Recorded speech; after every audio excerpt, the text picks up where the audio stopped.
ôn năm ấy xảy ra ai là anh món này nè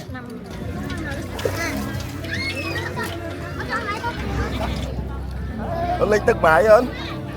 tức bài á còn chưa thì mày nhớ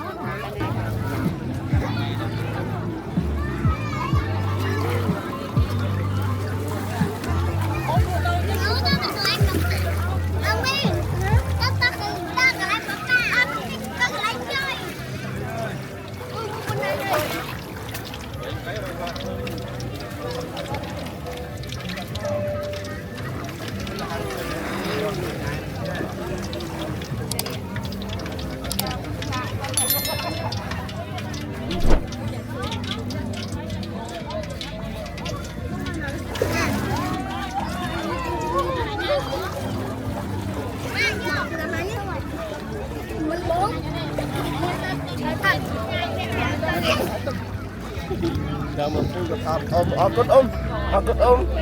sạp á Ôn lên tức bài ơn tức bài á trẻ trẻ dạ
mình đi làm nữa ăn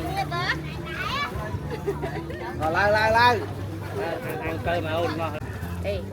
còn chưa thì mày nhớ nhầm sao thèm cuốn á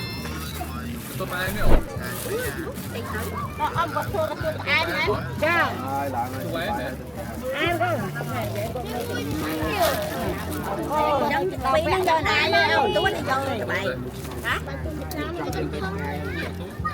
cho anh phải cái gì má không thèm cuốn á hôm nay gia đình phi ta mình làm buồn qua mất rồi cá chai rồi đi chặt cọ thằng nào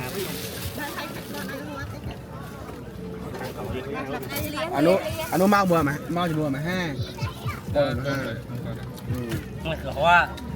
slap chạy hạt chạy hao đấy ai mà hoa thì nó đấy trong lòng khoai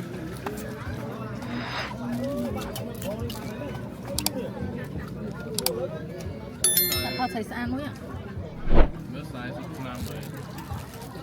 ôn năm ấy xảy ra ai là anh món này nè ăn đồ thằng đọc pin năm ấy mày ăn chạy thư tí thì con này máu lên ngồi lên đầu lực mà mẹ rồi chết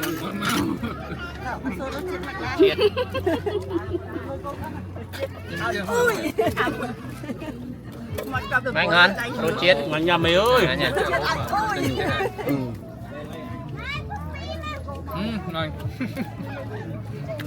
bọc trên kia đó anh ngon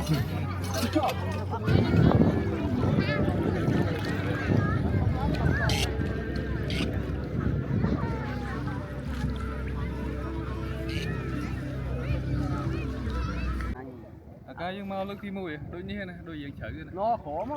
hay gì tắt đi đã thay mũi hai thèm hai mũi vậy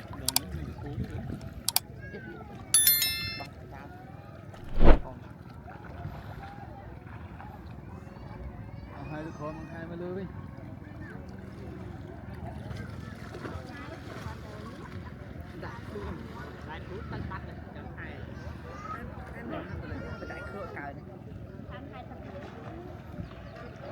xong đấy ủa cho muốn nè là lấy hai đây một bạn hai con có cái bạn chụp cây hai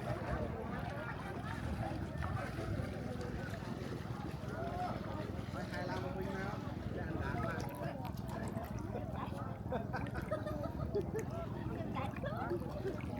giải luôn đi giải luôn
hãy xua rằng thơ ngắm muốn bay nhạc bay ẩm ha bốn nè mai mở hai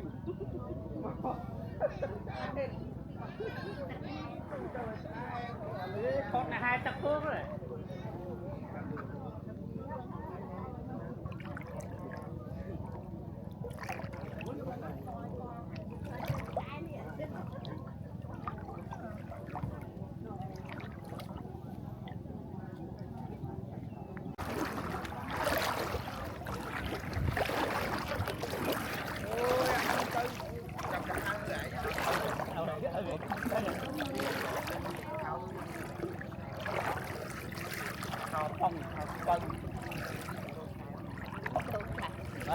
ở lại đâu con làm biết bông người ta họ tự cưng cưng đâu con lấy cho con là mấy luôn chỉ cho con trai đó cô nhé cô nhà bay đưa đi